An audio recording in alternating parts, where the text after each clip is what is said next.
Well,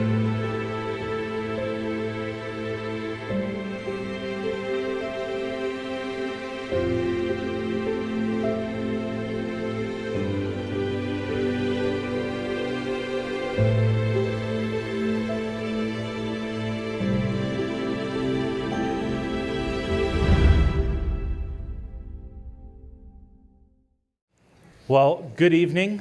Thank you for coming out to our Good Friday services. And if you do happen to be new here this evening, my name is Seth. I'm one of the pastors here at the Well. And you know, it's interesting that we call it Good Friday. And we know that it's good because what we should be doing is we should be celebrating the resurrected Jesus all year long. Like, that's why we come to church every Sunday that we come to church, is because of the resurrected Jesus, because of his victory over death. But the irony of this being Good Friday is that we are currently in what's called the Lenten season. And it's this time that the church collectively embraces the sorrow and the suffering of Jesus, and the sorrow and the suffering of all of creation in our current state. And if we think of it like breathing, this is the moment when all of the air comes out of us before we can take a breath back in. When I was younger, my family would go camping with my aunt, my uncle, and my cousins. And I remember one year that we had gone camping at Shaver Lake, and my cousins and I, we were playing in the woods. And, you know, boys don't need much to be entertained. And so we found some boulders, and that was plenty. Right? And I remember this because, you know, naturally for boys, this is hours of entertainment. And so there were these two rocks, the two huge boulders that we had found, literally taller than us, so we could climb up on top of them. But there was a gap between the two rocks, almost as if like an earthquake had happened and split a single rock in two. And so my cousin, as we climbed up on top of the rocks, he jumped across the gap to the other rock. Now, I wasn't a risk taker as a kid, but this seemed acceptable. This seemed reasonable. And so I went for it, but what I did is, have you ever thought about jumping and then as you're in the jumping motion, you chicken out? You second guess yourself? Do you know what happens when you do that? You don't jump. And so I got to the edge and I got ready to make this leap and I chickened out and I fell between the crack of the two rocks. And I remember this moment specifically because I remember the panic. I remember freaking out because what happened is when I fell between the two rocks, my back smacked against the first rock and I couldn't breathe. It was the first time in my life I had the wind knocked out of me. And I had no idea what was happening. Like, you can imagine anybody who's in here who's had the wind knocked out of them, you might remember the first time it happened because what in the world is happening? Why can't I gulp the air back in? Now, recently, I had the wind knocked out of me again. And this time was different, though, because this time I knew that I just needed to wait. I knew that as much as I want to gulp in the air right now, I just need to wait. My body knows what it's doing, and it can handle this. And Good Friday is a time to gaze upon the crucifixion in a way that knocks the wind out of us, and to patiently wait before we gulp the air back in. The air isn't coming until Easter. So for now, we wait. And we sit in the devastating reality. So we're going to spend some time tonight looking at the death of Jesus. And we'll see some different responses to who Jesus is at the cross, to different responses for how different parties view Jesus as he's suffering on that cross. But first, I just wanted to take a moment. And I just want to take a moment to read through the crucifixion. And so if you've got your Bibles, we're going to start in Matthew 27. It'll be on the screens as well. And we're going to spend the majority of this message looking at the back half of the crucifixion when Jesus actually dies on the cross. But before we get there, there's so much suffering that happened to Jesus. And so I just want to take the time to read through it, to not skip over it. And so Matthew chapter 27, starting in verse 27. Large section of scripture, but here's what it says. It says, "Then the governor's soldiers took Jesus into the praetorium and gathered the whole company of soldiers around him. They stripped him and put a scarlet robe on him and then twisted together a crown of thorns and set it on his head. They put a staff in his right hand, and then they knelt in front of him and mocked him. 'Hail, King of the Jews,' they said. They spit on him, and they took the staff and struck him on the head again and again. And after they had mocked him, they took off the robe and put his own clothes on him. And then they led him away to crucify him. And as they were going out, they met a man from Cyrene named Simon, and they forced him to carry the cross. They came to a place called Golgotha, which means the place of the skull. And there they offered Jesus wine to drink mixed with gall, but after tasting it, he refused to drink it. And when they had crucified him, they divided up his clothes by casting lots. And sitting down, they kept watch over him there. And above his head, they placed the written charge against him, 'This is Jesus, King of the Jews.' 2 rebels were crucified with him, one on his right and one on his left. And those who passed by hurled insults at him, shaking his hand and saying, 'You who are going to destroy the temple and build it in 3 days, save yourself. Come down from the cross if you are the Son of God.' In the same way, the chief priests and the teachers of the law and the elders mocked him. 'He saved others,' they said, 'but he can't save himself. He's the King of Israel. Let him come down from the cross, and then we'll believe in him. He trusts in God. Let God rescue him if he wants him, for he said, 'I am the Son of God.' In the same way, the rebels who were crucified with him also heaped insults on him." I just want to take a moment to let that set in, to let that shape how we think of who this Jesus is, to consider the gravity of this moment. See, I know that I have a tendency to read through the crucifixion quickly because I'm excited to get to the resurrection. We know the resurrection's coming. We want the resurrection.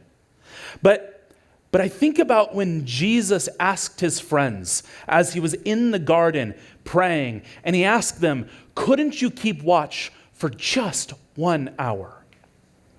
And the uniqueness of Jesus is that he is the God who enters into our suffering.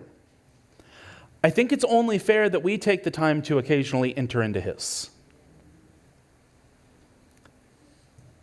So we take this moment to just meditate on this reality, on what it meant for God to suffer and to die on that cross. Now, as we continue in this, we're continuing in a series that we've been doing for the past few Sundays, where the past few weeks what we've done is we've looked at Jesus according to some different people. We've looked at Jesus according to Judas, and we've looked at Jesus according to the crowds. And tonight is Jesus according to them all. Why them all? Well, the more that I prepared this message, the more that I realized that there are 3 distinct groups that act in response to Jesus while he's on the cross.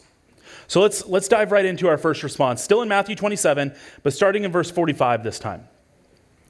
And it says, "From noon until 3 in the afternoon, darkness came over all the land.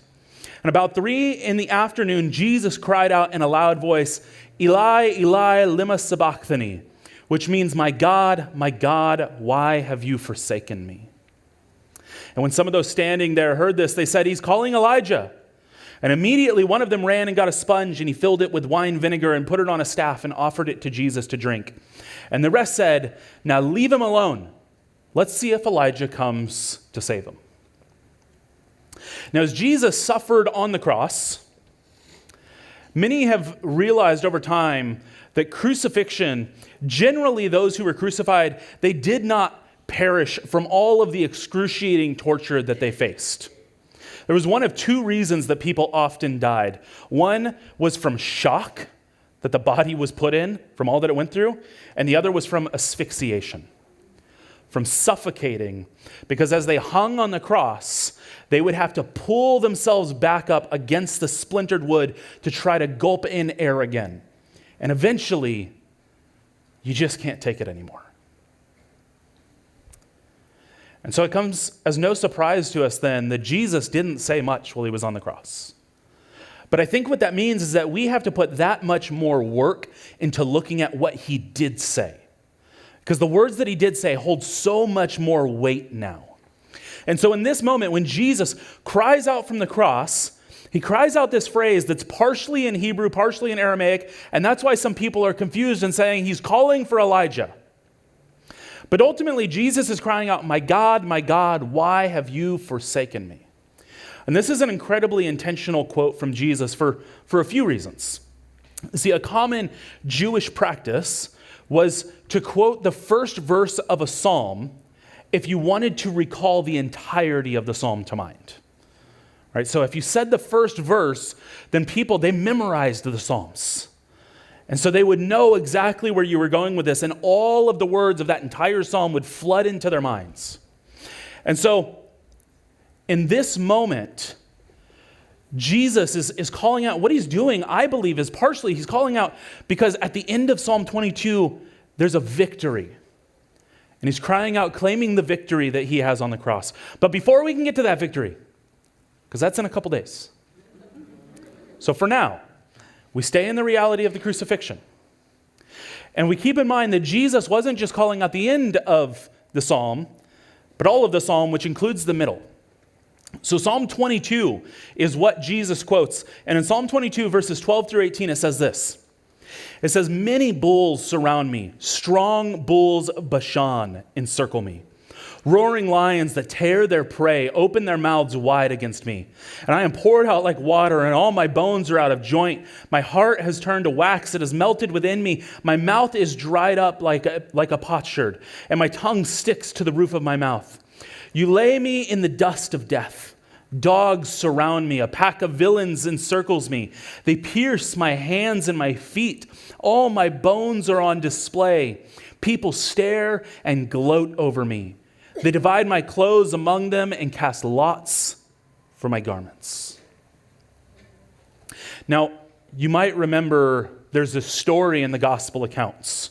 And if you don't remember, that's okay. But there's a story where Jesus is speaking with his disciples, and he asks them, who do you say that I am? And ultimately, at the end of this conversation that they're having, Jesus says, on this rock I will build my church, and the gates of hell shall not prevail. Okay, so keep that moment in your minds, because I want to show you something, and I hope that I don't lose you in this. But Jesus talked about the strong bulls of Bashan. Okay, so he's made this statement about Bashan, which is the exact same region where Jesus was when he was talking about the gates of hell. Okay? Michael Heiser was a biblical scholar who specialized in ancient history, Semitic languages, and the Hebrew Bible. And here's what Michael Heiser had to say about Bashan in his book, The Unseen Realm. He said, quote, Bashan carries a lot of theological baggage. It was the Old Testament version of the gates of hell, the gateway to the underworld realm of the dead. It was known as the place of the serpent outside of the Bible. It's associated with Mount Hermon, the place where Jews believed the rebellious sons of God from Genesis 6, 1 through 4 descended. Simply put, here's the part I want you to keep in your minds. Simply put, if you wanted to conjure up images of the demonic and death, you would refer to Bashan, unquote. Here's why this matters. Everything else in this text immediately makes us think about the crucifixion. We see the piercing of hands and feet. We see the lots that are cast for the garments, all the things that we just read in Matthew 27. But we don't know what to do with the bulls of Bashan. And I don't know if you guys know this, but one of the fundamental beliefs in Christianity is that there are spiritual beings. There is a spiritual reality. And there are these beings, some who are faithful to God and serve God, some who have decided to follow the enemy and are opposed to God. And I know that makes us uncomfortable at times. Sometimes we don't like to talk about that. But the scriptures are clear about these spiritual beings. And everything about the bulls of Bashan is communicating these spiritual forces that are aligned with the Satan. And so, who is Jesus? Jesus, according to Jesus, according to the demonic beings in this moment, Jesus is defeated. They are gloating over him. They are mocking him from the cross. See, we have this tendency to forget that the spiritual realm and the physical realm are often mirroring each other in many ways. And so we think about how the crowds and the Roman soldiers are actively mocking Jesus while he hangs on that cross. But I think that we need to be reminded that as Jesus was hanging on the cross, he could also see all of the demonic forces that were laughing at him and mocking him along with the Jews and the Romans. And I absolutely don't think that we are as tuned into the spiritual realm as Jesus is. But I think we can get this to some degree. Have you ever been at a place in your life where it's almost like you have someone reminding you, almost like there's a voice whispering in your ear that you are worthless, that you're not good enough, that your efforts aren't worth it, that you shouldn't have tried in the first place? There is a genuine and a real spiritual darkness that kicks you when you're down. There are spiritual entities who hate you just like they hated Jesus. And this is a moment when we are reminded that Jesus went through it too. There is nothing that Jesus cannot empathize with alongside us. In his most desperate moment, he was mocked by the guards, by the crowds, and by the spiritual beings. And yet, almost as if it is in response to all of this mocking, creation itself cries out in retaliation. Look what happens when we keep going in Matthew 27. Again, we'll read verse 45 and then jump down to verse 50. And again, from noon until 3 p.m, darkness came over all the land. And when Jesus had cried out again in a loud voice, he gave up his spirit. And at that moment, the curtain of the temple was torn in two from top to bottom. And the earth shook and the rocks split and tombs broke open. And the bodies of many holy people who had died were raised to life. And they came out of their tombs after Jesus' resurrection and went into the holy city and appeared to many people. See, this is one of those moments where I'm reminded of Pastor Kevin, because he's told us a few times that we don't need to make the Bible weird because it's weird enough on its own, right? It's got that handled. But I think that there's something really important happening here. The very cosmos, the creation itself, seems to be torn apart by the death of its creator. Creation is entering into the space of mourning that its creator is perishing.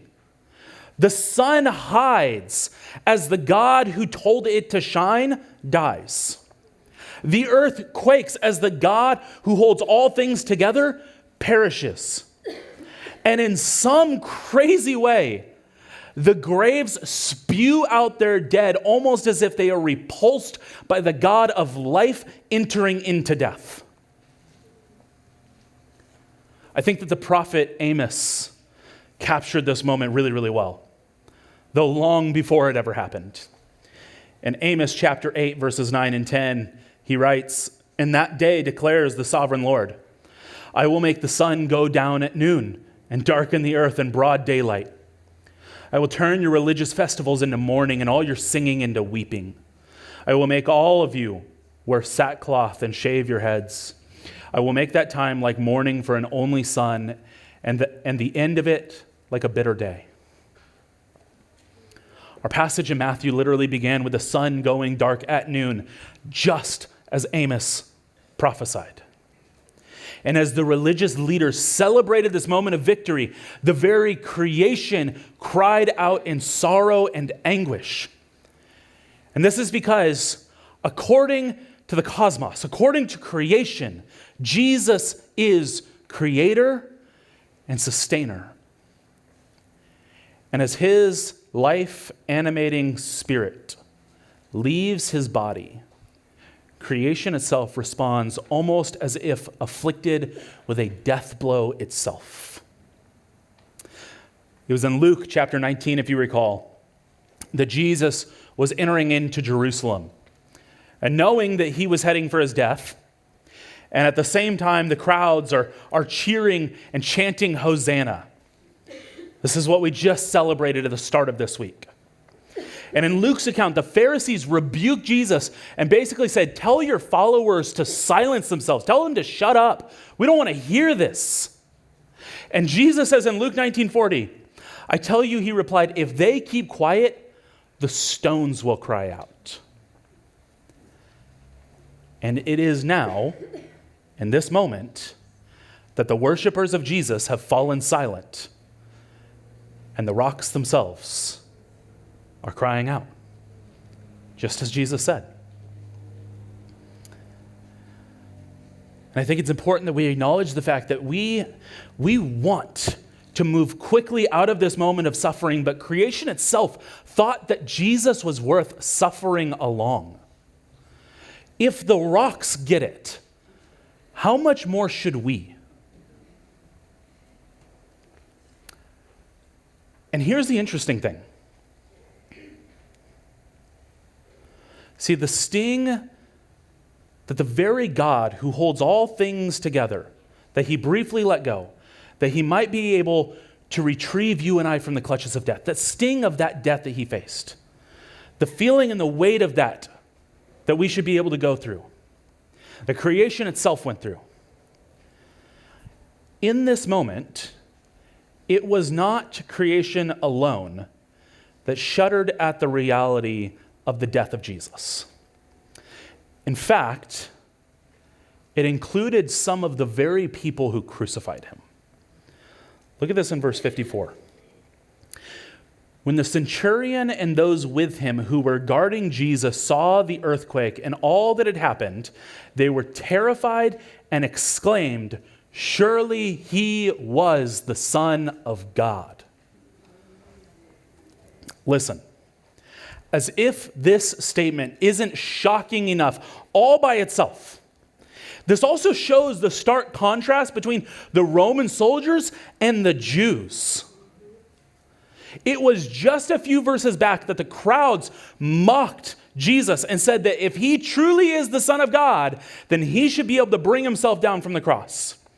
And now it's the Romans who are saying that this truly is the Son of God. The irony of this moment is palpable. It's a Gentile soldier, the one who is actively participating in the crucifixion of Jesus, who reclaims the title of Son of God back from that seat of mockery.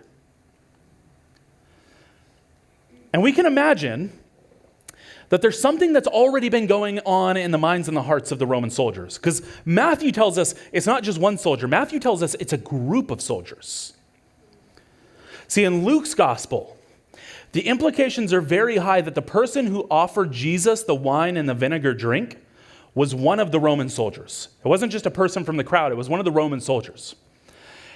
This was one of the traditional drinks that Roman soldiers would have had on hand for themselves to enjoy. And though the soldier was in the midst of mocking, he also offered his wine and vinegar drink, some of his own drink. Church, this is an act of kindness and mercy. And let me ask you, when does someone show kindness to someone they are actively torturing?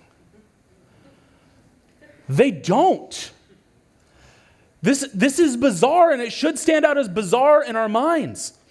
And it makes you wonder what is going on in the hearts and the minds of these soldiers leading up to this moment. It's as if the Spirit of God has already met them and is actively convicting them and moving things in their souls and in their minds that there is indeed something very unique about this man, Jesus. And then all of this culminates in the statement that surely this man is the Son of God. Now, this doesn't necessarily mean that they're professing saving faith in Jesus. However, this may actually be the most shocking statement that a Roman soldier could have made. Son of God. was a normal Roman phrase because they believed that the kings and the emperors, they were partners with the divine. There was a special bond between the gods and the emperor. And so for that reason, they would call the emperor the Son of God. The emperor himself was divine. Augustus Caesar claimed the title Divi Filius, or in English, the Son of God. This was a phrase used exclusively for the emperor. No one else got to share this title. So do you see the implications yet? The implication is that there can only be one. There can only be one. And so if the Roman soldiers are claiming that Jesus is the Son of God, then they are saying that Caesar is not. That's high treason. That's grounds for death. And Matthew says it's a group of soldiers. Church, this is huge. This doesn't happen unless it's literally an act of God. While the Jews used the Roman authority to crucify Jesus, the Roman authorities were forced to acknowledge Jesus as who he truly is because of the authority that he has. Look at this quote from Daniel Zacharias. He says, quote, "This declaration at the cross forms a bookend with a trial scene. And from the spiritual vantage point, the words are an admission of the Roman soldiers' defeat, as the supernatural events demonstrate the enormous power at Jesus' disposal, and they concede their defeat in the face of this superior force. In recognizing the error of their ways, they acknowledge that Jesus is Lord and Caesar is not." Unquote. So who is Jesus according to the Roman soldiers? He's the Son of God. They saw him clearly for who he was. And it is now in this moment that Jesus is using these Gentiles, these men who worshiped other gods, these men who crucified this God, Jesus. Jesus is using them right now to reveal to us in here who he is, the weight of who he is. You know, if we were to take a step back for a moment, we've hopefully been seeing throughout this series just how much Jesus is. That there are a million different ways that we could define him and we would still never capture who he truly is. Hopefully we've been seeing that he is simply beyond all categories. And so, right now, today, who is Jesus to us? Who is Jesus to you? See, I would hope that we see and understand that Jesus is the God who suffers on our behalf. The cross should never have happened. Like I still, as a logical person, as somebody who just wants everything to make sense, it doesn't make sense. I know how broken I am. I know how jacked up I am. I look at other people and I think sometimes about how awful other people are, and then I look at myself and I'm offended by who I am. And God would die. God would not just die, he would suffer for me. I simply can't reconcile it. That this God of the universe would see me and choose to become mortal so that he might die for my sake. You can probably think of a million times in your life when you felt like you weren't worth it. Where you felt like someone was convinced that you're not worth it. And yet Jesus, who sees the absolute worst of you, says you're worth it. You're worth dying for. You're worth suffering for. You're worth going to a cross for. You're worth the whips ripping the flesh off of his back. You're worth the thorns digging into his skull. You're worth the nails piercing through his hands and his feet. You're worth the cross splintering into his exposed back. You're worth the demonic mockery.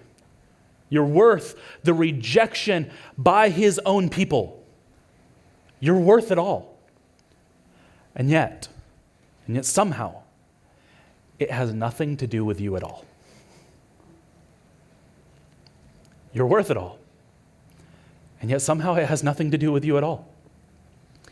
You're worth it because you're made in his image. You're worth it because he decided to make you. Because he decided to love you.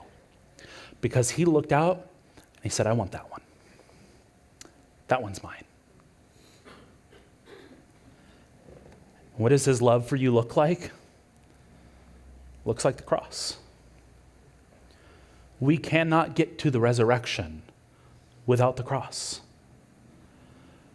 So I want to urge you this Good Friday not to jump to Sunday. Sit in Friday. Feel it for what it is.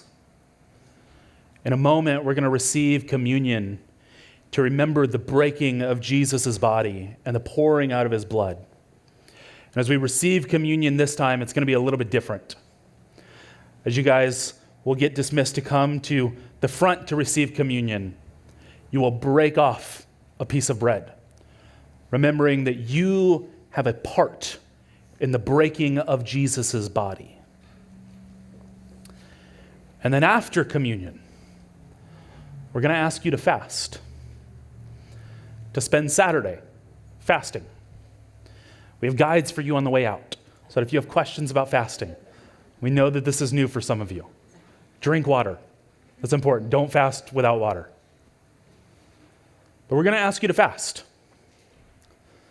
Because it's a moment, it's a means, it's an opportunity to say, Jesus, this year I want to, even if it's some just infinitesimal way, to enter into suffering alongside you. To not let go of this moment too quickly. So use tomorrow as a means to suffer alongside Jesus, so that when Easter does come, we can celebrate all the more. But today, tonight, and for all of tomorrow, gaze at the cross in all of its gruesome beauty. Let's pray.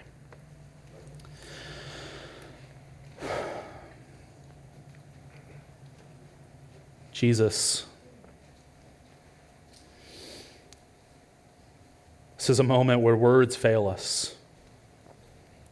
And so we come to you just bearing the weight of all of the feelings, all of the mixed up thoughts that we have considering your crucifixion, considering why in the world you would die on our behalf, considering why you would suffer for us, why you would bleed and why you would die for someone as broken as me.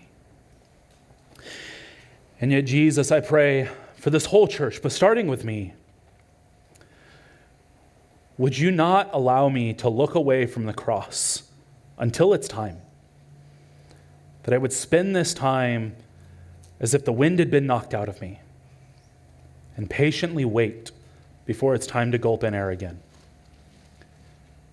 That we would see your crucifixion, that we would see your suffering, that we would see you for who you really are. There is no resurrection without your death, Jesus. And your death tells the story of this God who is so deeply in love with us. And may that love transform us. And so we give ourselves to you tonight, Jesus. And we simply pray, do what you will. Do what you will. It's in your perfect name we pray, Jesus. Amen.